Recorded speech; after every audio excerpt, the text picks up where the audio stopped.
Hi everyone, welcome to Have You Heard?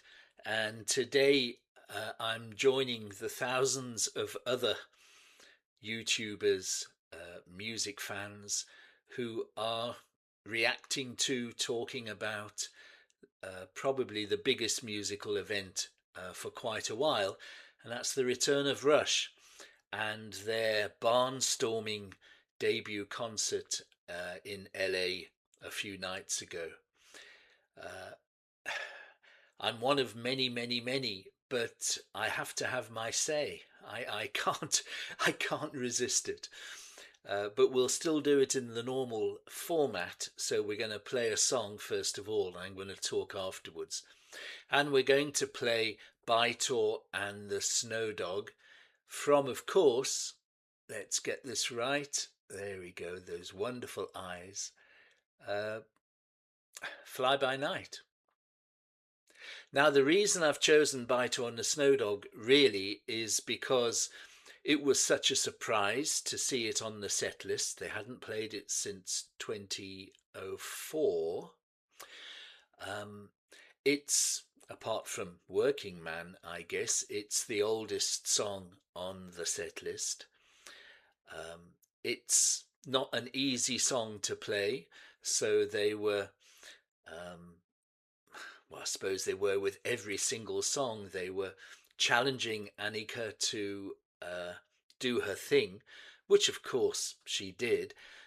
And why would we ever doubt the fact that A, she had the chops to do it all, B, she had the mental strength to undergo such scrutiny, and C, of course, Alex and Geddy would only choose who they thought was the best person to step into the seat of the legendary Neil Peart. And it was a triumph, wasn't it? I mean, I have been, for the last 24 hours, I've just been doing nothing but consuming Rush, the music again, all of the videos, everyone's comments, well, certainly people whose thoughts that and opinions that I value. I've been listening to them. I've been forming my own opinion from watching so much stuff that's available online, and I just wanted to pay my little tribute as well. So we're doing By-Tor and the Snow Dog. We're going to play it now. We'll talk about everything Rush and my weird journey to realizing what a wonderful band they were. We'll talk about that afterwards, and then you can you can switch off. Let's play the music first of all. Okay, there we go. What's happening here? My connection has disappeared. There it is. Okay, By-Tor and the Snow Dog from Fly By Night, their second album, and of course the first to feature Neil. And of course he wrote the lyrics to this song. So here we go, we'll talk about it afterwards. By-Tor and the Snow Dog.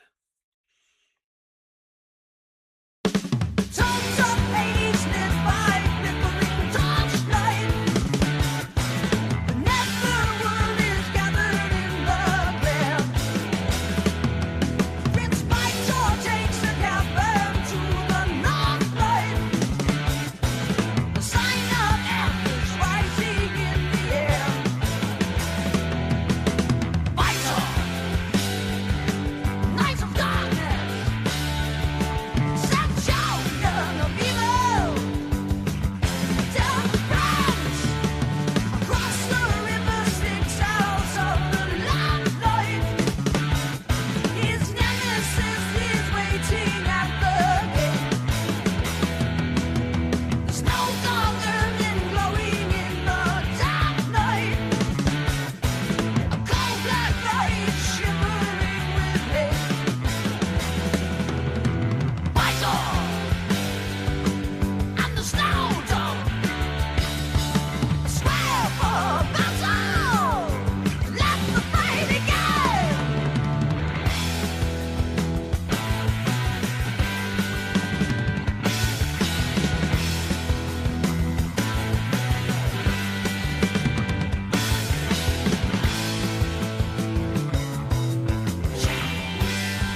And apparently those chimes, if you have the original vinyl, just go onto a continuous loop. And if it's a manual record player you're using, you have to, it'll play and play and play until you turn it, until you pick up the arm. Um, okay, quick bit of history on the song. I mean, it's over 50 years old. It is an archetypal early Rush Neil Peart inspired lyrically song, but it's the two characters are based on manager Ray Daniels' two dogs called By-Tor and Snow Dog, and they were all goofing around one day, wondering how it would be a bit of fun if they wrote a song about these two dogs. So Neil went and did it and wrote this song about good versus evil. Um, Snow Dog, of course, coming out on top because good always trumps evil. Uh, it's so fantastic. Um, I didn't hear this until, gosh, a good 20 odd years after it was released. Circumstances, geography, the world transpired to keep Rush as far away from my musical brain as possible for as long as possible. But somehow uh, it just couldn't hold out. And I eventually heard them. I am not a typical Rush fan. I did not come up with them from the early days or anything like that. And I think it's kind of like a testament to how wonderful they are as a band, as musicians, as people, that I feel the way I feel about them now. I mean, I have my musical heroes. I have, yes, I have Genesis, the Moody Blues, the Beatles, but no band touches me and makes me feel the way Rush does. And I'm at a loss to really understand why, apart from the fact that I just, what do? I just recognize that they are, they represent the kind of things that I would like to represent. I don't know. I should be able to put it so much better, but I'm still feeling emotional. Every time I watch a video on YouTube, I'm tearing up. It's crazy. Um, when Neil died, I I was managing um, a chain store, and I had the ability to play music throughout the day, and I'd often play music from one of my own playlists. The day that Neil died, I played Rush in the shop all the way through the day, and nobody complained. Nobody, whether they were 80 or 15 or whatever, nobody complained. A couple of people said, "Ah, Rush," which made me feel really good. But yeah, I mean, the first album I heard from start to finish all the way through was Presto. Can you believe that? And Presto was what, released in 89, and I heard it in about 91, 92, through the library, my local library in Johannesburg. They had a reasonably narrow selection of CDs, but they would issue out for a couple of days. And I saw Presto by Rush, and I thought, well, I knew who Rush were, but I'd heard The Spirit of Radio in passing. I might have heard Tom Sawyer in passing. I don't really know, because I was in the tip of Africa, and Rush by the 90s, of course, Rush's so-called best days were over. So nobody was talking about them. And I took Presto home and I played it, and I couldn't believe what I was hearing. So I had to hear something else. And I went back to the library, and they had Roll the Bones. So the next album. So obviously somebody had donated these two CDs to the library. People who had bought the albums probably one after the other. I heard Roll the Bones, and I thought, wow, this is nearly as good. Um, I just loved Presto, and I still do. And that was it. And I'd play these two albums non-stop in my car, driving around all over the place, all over South Africa, as I did in my job. And then um, my personal life took a bit of a tumble, and things didn't go the way I wanted them to. I found myself in about 2003 um, not in a particularly good place, and I was looking after my son one Saturday morning, and he was at a shop in a shopping centre in Cape Town, and he was doing his thing, and I noticed a vinyl store, a second-hand vinyl store. So I walked into there, checking he was all right, and what did I see but moving pictures? And I thought, this is the album. This is I've read this is the Rush album that is apparently the greatest. So I listened to a track, and it would have been the first track on the album. And I thought, yes, here we go. Of course, the first track's Tom Sawyer, isn't it? And so I bought it and took it home, played it that evening on headphones, and I think my life changed. There was a light that suddenly came on that made me feel just that little bit better. Um, the following weekend, I had my son again with me, and we went back to the same place. I went back into the same store, and I bought Grace Under Pressure, the album, the vinyl version. And the Body Electric just blew my mind. And that was it. All of a sudden, I was Rush fan. I had to get Rush, but I couldn't get too many copies in South Africa. I couldn't get too much.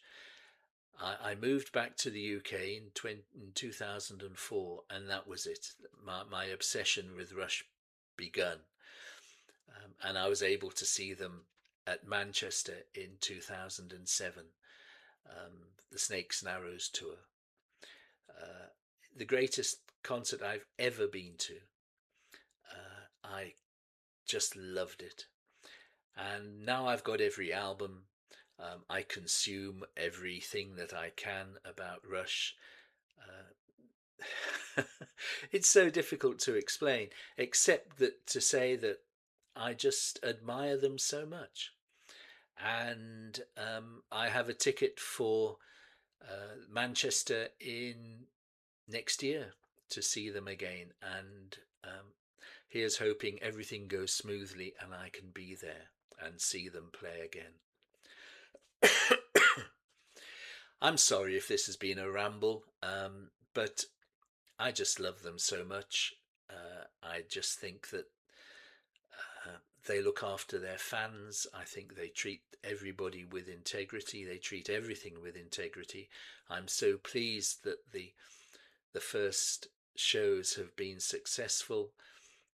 They have approached it with care, with, again, integrity. They've approached it, they've produced an experience for everybody who was there. And I've been watching it all on YouTube. I mean, the Where's Rush movie to begin the whole show is typical. It's off the wall, it's silly, um, but it honours the band, it honours Neil, it takes the mickey out of the two surviving members. And I can imagine people like Jason Segel and Paul Rudd just jumping at the opportunity to come back in and take part. It's absolutely brilliant. So yeah, I am just so happy that Rush are back, and I think they are Rush. It's a different drummer, but Neil is there. There's no doubt about it. Neil is there. And when I started the channel back in September last year, it was shortly after I started that uh, Geddy and Alex announced that they had um, acquired a new drummer and they were going to come back out on tour. And I did a video and we got a couple of hundred views. There were a couple of negative comments. Um, the majority of the comments that I had were all very positive. I played Working Them Angels from Snakes and Arrows as the song on the video, um, which I just figured was quite apt. And it seems that time has passed so quickly that they're now actually playing this tour. And I'm just over the moon that it's successful. So there we are. That's me and my personal ramblings about Rush. Uh, Let me know in the comments how you feel about it. I'm sure only Rush fans will watch this. I hope a few of them do. I wonder if they feel the same as I do. Probably. Probably even more extreme than my feelings because my love of Rush has been from afar. It hasn't been in the time zone. It hasn't been like all my other favourite bands where I started at the beginning and worked all the way through. My love affair with Rush has been so haphazard, but I just appreciate them for what they are, and they have a unique place in my heart. Uh, like and subscribe. Thank you very much for watching. Don't forget you can make a request on Buy Me a Coffee. You can support the channel if you'd like to. I'm thinking very much of putting a Rush album onto Patreon so that new members of Patreon can listen to my thoughts on that album. I'm leaning towards Farewell to Kings because it has Xanadu, um, and that's just my favourite Rush song of all time. But we shall see. Thank you for watching. I look forward to seeing you on the next episode of Have You Heard, which will be tomorrow because we do one every day. But until then, cheers everyone.